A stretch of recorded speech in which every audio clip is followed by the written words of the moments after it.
This is America in the Morning from Westwood One. Good morning, I'm John Trout. It's Wednesday, November 6th, 2024. Here's what's coming up on America in the Morning. The latest results. This was a movement like nobody's ever seen before. On the 2024 election.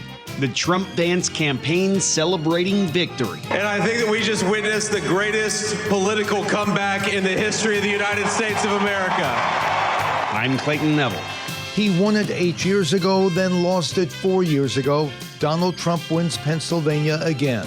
I'm Steve Futterman in Philadelphia. From the election desk, there's new leadership in the United States Senate. A survey of more than 110,000 voters nationwide finds the economy and immigration are the top issues. I'm Jennifer King. Also from our election desk, abortion was on the ballot in 10 states. We'll have the results.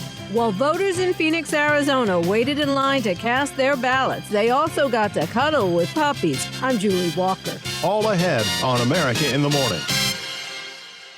President-elect Donald Trump is celebrating his victory over Vice President Kamala Harris in his quest to return to the White House. Correspondent Clayton Neville has our top story. A victory speech delivered at Trump headquarters in South Florida in front of some of his biggest supporters. Chants of USA as the president-elect spoke from a historical perspective. It is now clear that we've achieved the most incredible political thing. Look what happened. Is this crazy?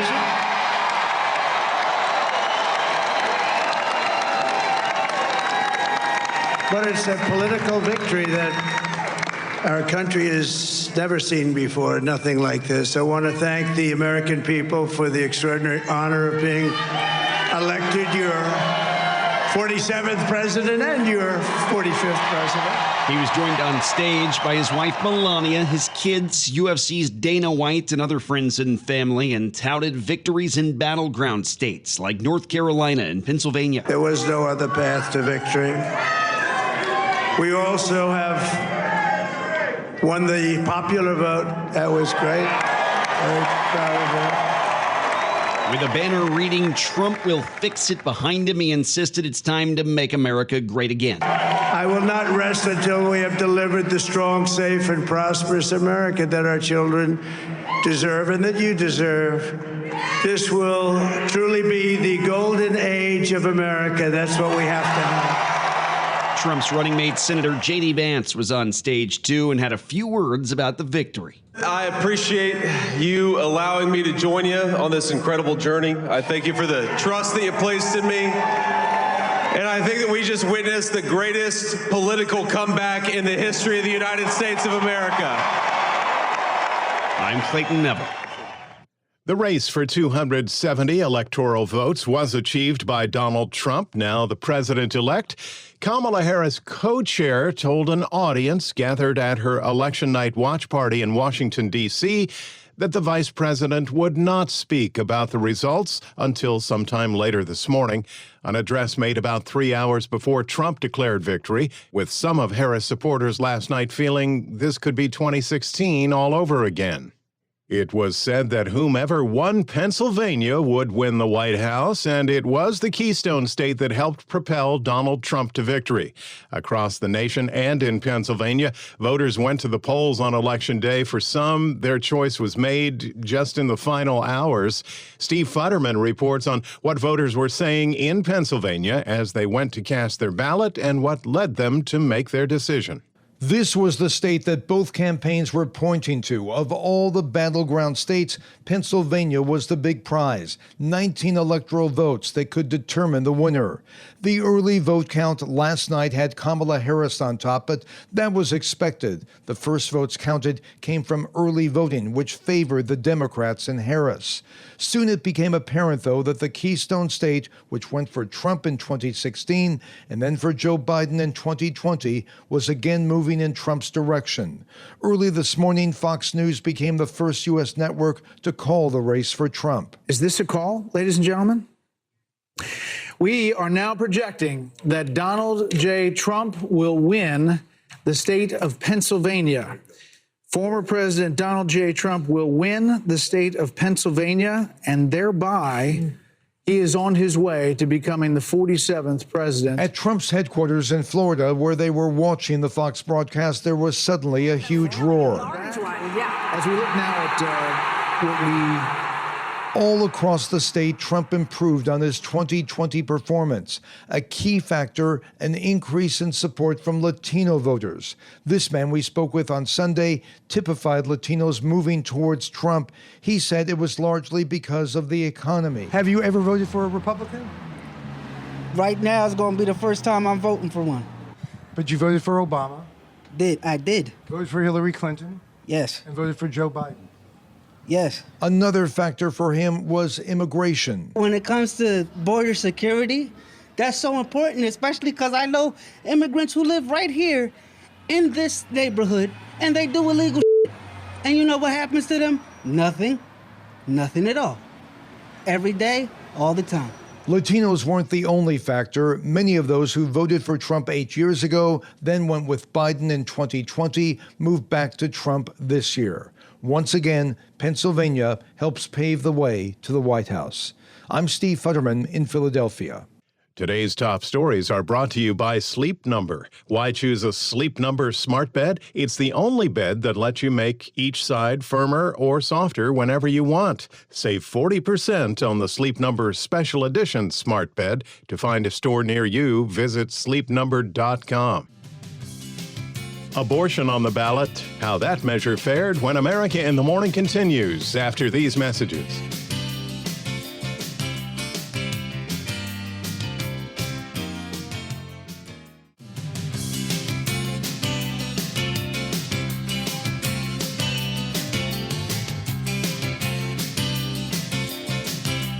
Welcome back. Here with America in the Morning. Our election coverage continues. First, a check of the national forecast. Here's AccuWeather.com meteorologist LaTroy Thornton. A powerful but gradually decelerating storm over the interior west will bring an extended snowfall event to portions of Colorado and New Mexico through the work week and even into the start of the weekend. The storm will come with a cold push that results in a thump of snow from northeastern and southern Colorado into parts of northern New Mexico today, with snowfall from that part of the storm totaling over a foot in the highest elevations outside of places such as Durango and Aspen, and 1 to 3 inches around Denver. As the storm digs farther southward in the Four Corners area while slowing down through the end of the week, snow should continue over southeastern Colorado and mainly northeastern New Mexico through at least Friday night, with up to 18 to 24 inches of snow expected from the eastern part of the Colorado-New Mexico border to areas just west of Interstate 25 in New Mexico. Elsewhere, tropically enhanced rainfall becomes more widespread over the southeast today as a robust flow of moisture leading northward from Hurricane Rafael produces intense rainfall rates from northern Florida into Georgia and South Carolina that can lead to localized flooding, despite the rain being beneficial in spots. Up to a foot of rain can fall through tomorrow in places such as Augusta, Georgia, with 1 to 2 inches for cities such as Atlanta and Charlotte. A separate disturbance brings additional downpours from Louisiana to West Virginia and showers to the north and east from there through northern New England, but generally dry conditions for the coast. Otherwise, most other places stay dry today as a Santa Ana wind event brings gusts of 40 to 80 miles per hour to much of Southern California, with low humidity in the area presenting a heightened fire danger. In Kansas City, expect sunshine today and a high near 60. For Jacksonville, Florida, any early sun gives way to clouds, showers, and some thunderstorms with a high of 84. I'm AccuWeather.com meteorologist LaTroy Thornton. Remember, you can follow us wherever you get your podcasts, Apple, Spotify, Amazon, and YouTube. Just search America in the Morning in your favorite listening app. I'm John Trout. Donald Trump will be headed back to the White House as the nation's 47th president. There will also be new leadership in the United States Senate in January. Jeff McKay has details from our election desk. Republicans needing just 2 victories have won control of the United States Senate, retaking the chamber for the first time in 4 years. In West Virginia, Republican Governor Jim Justice will head to Washington, winning the seat left vacant by the retiring Democrat Joe Manchin. Republicans also won in Ohio, where incumbent Sherrod Brown lost to Trump-backed Republican Bernie Moreno. Battleground races in Montana, Arizona, Nevada, Pennsylvania, Michigan, and Wisconsin were still being decided. There were close races in Nebraska and Texas, but both were won by Republicans Deb Fischer and Ted Cruz by just a few percentage points. Democrats held seats in Maryland and New Jersey. Angela Also Brooks defeated former Maryland Governor Larry Hogan, and New Jersey Congressman Andy Kim will leave the House for the Senate, winning the seat left vacant by disgraced former Senator Robert Menendez. The next order of business for Senate Republicans, they will need to name a new majority leader, as Mitch McConnell said he would step down from that position in the next term of Congress. I'm Jeff McKay. Voters made their choices heard at the ballot box. Correspondent Jennifer King reports that for many, the economy was important, but concerns over democracy was what drove many to the polls.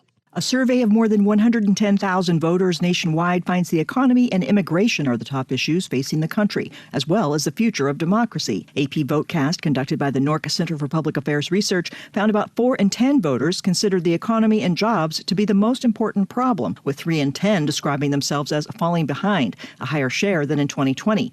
But asked what most influenced their vote, about half of voters identified the future of democracy as the single most important factor. 2 in 10 voters said immigration was the top issue, and about 1 in 10 picked abortion. 7 in 10 voters said the country was on the wrong track. I'm Jennifer King.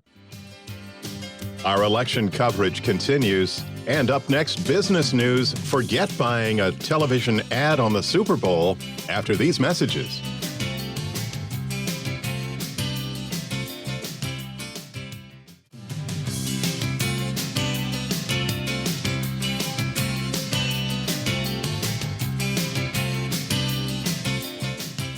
Welcome back. You're with America in the Morning. The Business Report is brought to you by Fisher Investments. Fisher Investments is a fiduciary, always putting clients' interests first. Learn more at FisherInvestments.com. Here's CNBC's Jessica Ettinger. Wall Street opens this morning after an election day rally for stocks yesterday. The Dow was up more than 400 points. The Nasdaq was up more than 250.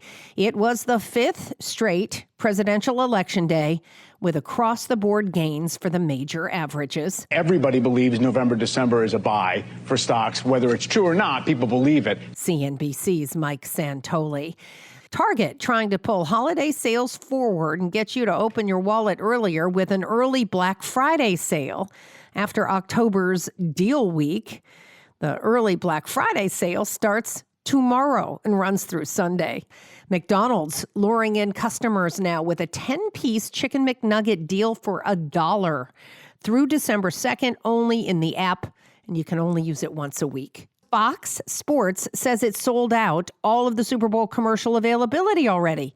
And while critics say maybe it didn't charge enough, apparently the commercial slots went for record prices. Fox CEO Lachlan Murdoch confirming yesterday that the network has now completed its sales effort for ads in Super Bowl 59. He said the inventory sold out at a record pricing, commanding rates, you ready for this? Higher than $7 million for just a 30-second spot. They've also paid a hefty price to get it, and they've paid Mr. Brady a lot to voice it, if you will. CNBC's Andrew Ross Sorkin. Retired NFL star Tom Brady is in the Fox Sports broadcast booth. Super Bowl 59 is set for February 9th. On today's watch list, it's all about the Fed. It starts a 2-day meeting on interest rates with an announcement tomorrow. We find out how many people applied for mortgages last week. Some Boeing union workers heading back to work this morning after the union ratified a new contract and ended the strike, although production really won't get back up and running for a few weeks. CNBC's Jessica Ettinger. When we return on America in the Morning, what's that in those long lines to cast a ballot after these messages?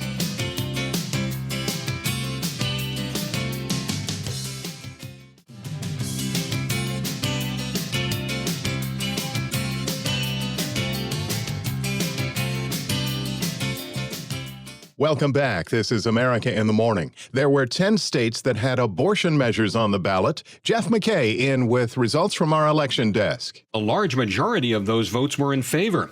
Arizona's right for abortion before the point of fetal viability passed by a wide margin. Colorado voters voted to approve public funds to pay for abortions. Maryland passed by a landslide their right to reproductive freedom. And New Yorkers approved abortion rights changes where women cannot be denied rights based on their ethnicity, national origin, age, gender, or disability. Abortion rights initiatives were passed in Missouri. Meanwhile, Nevada and Montana's abortion questions were still being tabulated. South Dakota's abortion question was expected to fail. Nebraska had 2 questions on the ballot. Establishing the right to have an abortion failed, while the prohibition after the first trimester unless there's a medical emergency or the pregnancy was a product of rape or incest passed. In Florida, the right to have an abortion was approved by 57% of the vote. However, the Florida legislature had previously voted that there needed to be a 60% majority to pass, so the abortion vote failed. I'm Jeff McKay. In Arizona, for some waiting in long lines to cast their vote, they did so with puppies at the polls. Correspondent Julie Walker reports. While voters in Phoenix, Arizona waited in line to cast their ballots, they also got to cuddle with two puppies, courtesy of the Arizona Humane Society. We know that voting can be a stressful time for a lot of people. We also want to celebrate everyone doing their civic duty and coming out to vote. Joe Casado says the pups are up for adoption, so it's a win-win. What better way than bringing some puppies out to the polls to give someone a little reward and a little serotonin boost just for coming out today and voting. He says voting can be stressful, and the puppies help with that. I think everyone is very excited anytime they get a chance to see a puppy. People have thanked us for being out here. They've said it's made their morning. So everyone's just really excited that we're out here with these puppies, and they're excited to be out here and vote. So are we. Casados was showing off Daphne and her sister Carly, 10-week-old Cairn Terrier mixed puppies, one black and white, the other tan and white, whose mom came in as a stray. I'm Julie Walker. Victory celebration for Republicans. Stay tuned to this station for the latest election updates. America in the Morning for Wednesday, November 6th, 2024 is produced by Jeff McKay. Senior producer Kevin Delaney. I'm John Trout. This is Westwood One. This is America in the Morning from Westwood One. I'm John Trout. Coming up this half hour, back in the White House, the latest results on the 2024 election. A shift of power in the Senate. Texas will remain Texas. I'm Clayton Neville. How the Electoral College works. Some vote totals could be delayed for days, and an historic win for a candidate in Delaware. There's a storm brewing in the Caribbean. I'm Sue Aller. Israeli Prime Minister Benjamin Netanyahu has dismissed his popular defense minister Yoav Gallant. I'm Norman Hall. Overall, electronic voting machines performed pretty well. I'm tech correspondent Chuck Palm. An Avenger showed up to support voters in Philadelphia yesterday. I'm Kevin Carr. Back after these messages.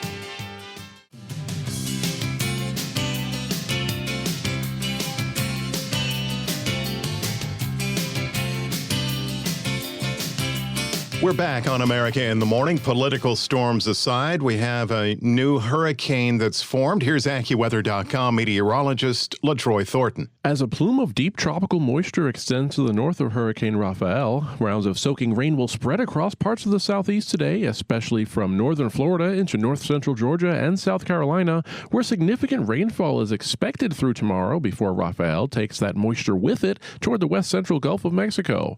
At least 1 to 2 inches of rain can be expected from the Florida Panhandle into southern and western South Carolina, but the highest rainfall totals of 8 to 12 inches can occur in a fairly narrow swath from south-central Georgia into southwestern South Carolina.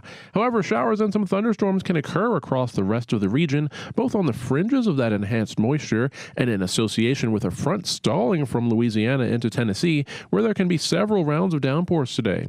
Farther to the north, the front will make a bit more progress through the Ohio Valley and especially the northeast, where showers can spread from western Pennsylvania across much of upstate New York and into northern New England, with some thunder most likely from southern Ohio into Kentucky, but dry and very warm conditions, perhaps even record warm, near the mid-Atlantic and northeast coastline. The west coast looks to be rather dry today, but a deepening storm will slow down over the Four Corners region as the day progresses, resulting in some impactful accumulations of snow across much of Colorado and northern New Mexico, and up to 12 to 18 inches of snow can be expected in the high ground of western Colorado through the day today, before the snow shifts farther to the south at night.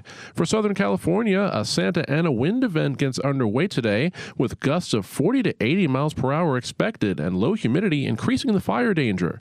That's the weather across America. I'm AccuWeather.com meteorologist LaTroy Thornton. Remember to follow us wherever you get your podcasts. Apple, Spotify, Amazon, and YouTube. Just search America in the Morning in your favorite listening app.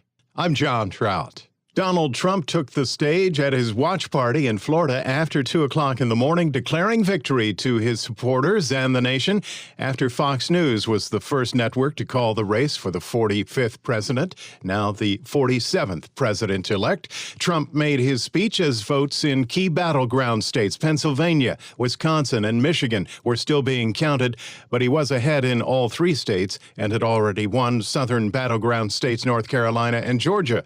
Votes in Arizona and Nevada were still being counted, but a victory by Trump in either Wisconsin or Michigan would push him above the 270 Electoral College threshold. Control of the House of Representatives is still to be determined, with over 40 seats not yet decided. Going into this election, with all 435 seats up for grabs, Republicans held a narrow 4-seat majority. The GOP takes control of the United States Senate. Correspondent Clayton Neville has that story. Democrats entered Tuesday's elections with a 1-seat majority. Election night wins for Republicans, though, shifted the balance of power in the Senate to the GOP. In Ohio, Republican nominee Bernie Moreno unseated incumbent Democratic Senator Sherrod Brown to make it official. In West Virginia, Governor Jim Justice won his race to replace Senator Joe Manchin. Nebraska, Republican Senator Deb Fischer beat independent challenger Dan Osborne and spoke to supporters at her watch party. No matter how much the media and the Democrats wanted it to happen, Nebraskans still vote for candidates who share their values. Now in Maryland, Democrat Prince George County Executive Angela Alsobrooks won her race against former Republican Governor Larry Hogan, becoming the first black U.S. Senator in the state of Maryland. To those Marylanders whose support I have yet to earn, I may not have won your vote, but I want you to know that I hear your voice, and I will be your senator too. In Texas, it was Senator Ted Cruz holding on to his seat, knocking off Congressman Colin Allred. The people of Texas have spoken. And their message rings clear as a bell across our great state. Texas will remain Texas. Cruz said that Texas overcame Senate Majority Leader Chuck Schumer's effort to create a surprise flip from donations outside of the state of Texas. Well, I want to say thank you, Chuck. And I hope we win a few more Senate seats tonight because you wasted so much money in Texas. Allred asked supporters to be encouraged by progress. I want you to put your shoulders back and your head up and walk out of here tall that you participated in an American election. That's what we do. And he promised to keep fighting. This country is worth fighting for. Understand that. This state is worth fighting for. Republicans will lead the Senate, but which Republican will lead the chamber remains a question, as several senators push for the leadership role that currently belongs to Mitch McConnell, names like Senator John Cornyn, Rick Scott, and others being floated as potential candidates. I'm Clayton Neville. Even though voters are the ones casting ballots, it's the Electoral College that, in the end, determines who will win the presidency. Correspondent Lisa Dwyer explains how the process elects our president.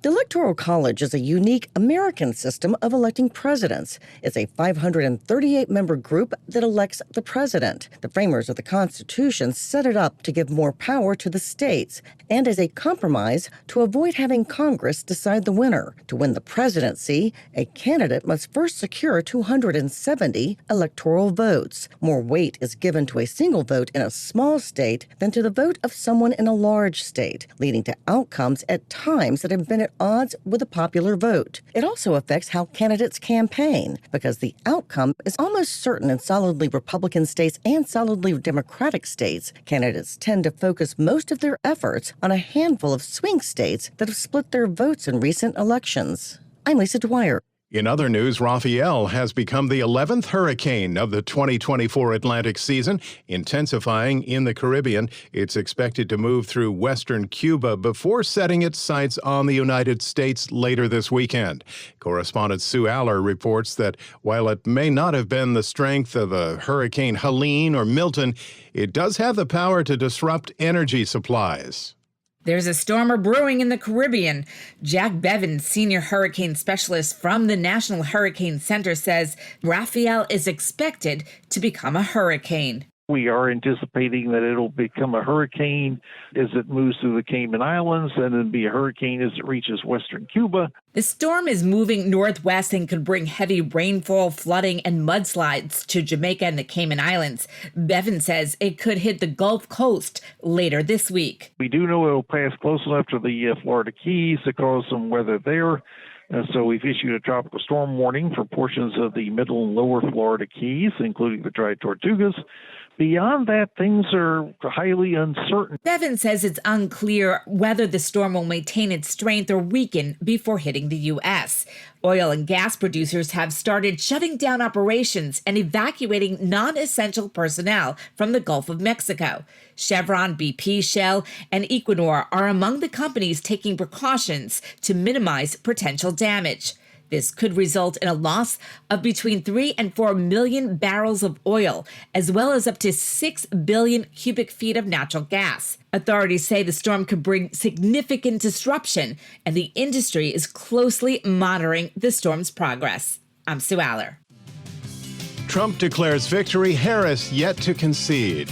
Election coverage continues, and when we return, battleground state vote totals. When America in the Morning continues after these messages.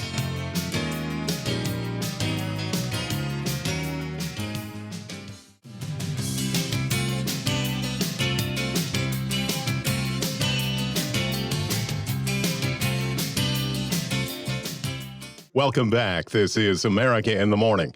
A number of key battleground states have yet to finalize their vote totals, and for some, it could take days. Jeff McKay has more from our election desk. Each of the 50 states has different rules when it comes to counting and processing votes. Pennsylvania and Wisconsin do not allow the processing of absentee ballots before Election Day. In Nevada, they do allow ballots to arrive 4 days after the polls close, and in a very tight race, that could bring us to Saturday and then a possible recount, which delays the process even further. Pennsylvania and their 19 electoral votes, seen as the absolute must-win state for both Donald Trump and Kamala Harris, may take as much as 72 hours to process ballots in the greater Philadelphia area, which had a huge turnout. Of course, it was also the scene of upheaval in 2020, where baseless claims of election integrity and lawsuits caused delays for weeks. Wisconsin will also see some delays due to the number of votes in Milwaukee and the potential for a recount for their 10 electoral votes. Arizona will be a bigger issue. Some voters there were asked this year to complete the longest ballot in 2 decades, with the ballot having choices on both the front and the back. Add to that new vote counting laws, and Maricopa County, the state's most populous county, already says it may take 10 to 13 days just to process all their votes. I'm Jeff McKay. History was made in one race for the House of Representatives. Correspondent Haya Panjwani has that story. The first openly transgender person to serve in Congress has been elected to the U.S. House. Delaware State Senator Sarah McBride defeated Republican John Wayland III in the race for Delaware's lone House seat. Wayland is a construction company owner and a retired state trooper who is making his first bid for public office. Meanwhile, McBride has established a national profile as an LGBTQ activist and raised more than $3 million in campaign contributions from around the country. I'm Haya Panjwani. Donald Trump has claimed victory. Stay tuned for the latest election updates. Severe weather in Missouri has killed at least 4 people, including 2 poll workers who lost their lives when their car was swept off a highway by rising water. Intense storms brought 6 to 10 inches of rainfall, flash flooding, and 2 small tornadoes in parts of Missouri over the past 48 hours. Flooding in some parts of the state had prevented voters from reaching polling places, but voters affected by flooding in the St. Louis area were allowed to vote in any polling station within the city limits. Governor Mike Parsons signed an emergency operations plan to help with the state's rescues and response. America in the Morning continues. A leadership shakeup in Israel has led to protests after the Israeli prime minister dismissed the country's defense minister during a time of war. Correspondent Norman Hall reports. Audio courtesy of Israel's I-24 News. This evening before the time 8 p.m., Prime Minister Netanyahu informed me that he is intended to remove me as Defense Minister during the war. The decision to dismiss me comes after a chain of impressive achievements that have never been in the history of Israel. Achievements by the IDF, Shin Bet, Mossad, and entire defense establishment. Israeli Prime Minister Benjamin Netanyahu has dismissed his popular defense minister Yoav Gallant in a surprise announcement that came as the country's embroiled in wars on multiple fronts across the region. The move sparked protest across the country, including Tel Aviv and near Netanyahu's home in Jerusalem. Gallant, a former general, had argued that military force has created the necessary conditions for at least a temporary diplomatic deal that could bring home hostages held by Hamas. But Netanyahu's hardline partners have threatened to bring down the coalition government if he makes concessions to Hamas. I'm Norman Hall. Look what happened. Is this crazy? Donald Trump from a short time ago at a campaign victory speech. Our election coverage continues on America in the Morning. Electronic voting machines are not without error, but overall polls reported fewer problems and the process seemed to go pretty well. Here's Chuck Palm with that in today's Tech Report. During yesterday's election, the ever-controversial electronic voting systems performed fairly well, or at least better than expected. By midday, some hiccups were reported, but nonpartisan groups said that the voting systems are mostly holding up. When they falter, there are robust backup plans in place to ensure voters will still be able to cast their ballots and that their votes will be counted. Some early reported issues included spotty Wi-Fi connections that impacted electronic poll books that are used to check voters in, as well as imprecise calibrations on voting machine touchscreens and ballot scanning machines that were offline. Videos posted to X show some early accounts in Cambria County, Pennsylvania, showed poll workers telling the crowds that their systems were down, but the backup process for saving paper ballots would ensure that their votes would be counted. Pamela Smith, CEO of the nonprofit Verified Voting, said, like any type of technology, equipment can sometimes fail, but what's important is processes are in place to keep voters voting in real time. I'm Chuck Palm. Shifting gears, Wednesday Sports is in. Here's our Robert Workman. The first college football playoff rankings are out. Oregon is number one, followed by Ohio State, Georgia, and Miami. But the Buckeyes would not get a bye if the playoffs started today because those go to conference champions. So ninth-ranked BYU, undefeated atop the Big 12, would move up. Ohio State would become a 5 seed. Still a lot of football to play, though. NFL Week 10 begins tomorrow night in Baltimore with the Bengals at the Ravens. NFL trade deadline on Tuesday. More receivers on the move. Mike Williams from the Jets to the Steelers. Jonathan Mingo from the Panthers to the Cowboys. And guys to cover them, too. The Ravens get Tre'Davious White from the Rams, and the Commanders add All-Pro Marshawn Lattimore from the Saints. Also, edge rushers Preston Smith from Green Bay to Pittsburgh, Zadarius Smith from Cleveland to Detroit, and Baron Browning from Denver to Arizona. NHL Tuesday, the Jets shut out Utah 3-0. Connor Hellebuck stopped 21 shots. Nino Niederreiter scored twice. That's Winnipeg's 12th win in 13 games this season. Maple Leafs blanked the Bruins 4-0, 29 saves for Anthony Stolarz. Hurricanes scored twice in the final minute to upend the Flyers 6-4. Sharks nipped the Blue Jackets 2-1 in overtime. Flames licked the Canadians 3-2. Matt Coronado tied it with 3 minutes left, then netted the winner 7 seconds into OT. Islanders edged the Penguins in a shootout. Bo Horvat, the only tally in the tiebreaker. Kings, Sabres, Canucks, Blues, and Avalanche also winners. And Dodger star Shohei Ohtani underwent surgery for a labrum tear he suffered during the World Series. The team says he should be all set for spring training. That's Wednesday Sports. Thank you, sir. Election Day bomb threats. That's when America in the Morning continues after these messages.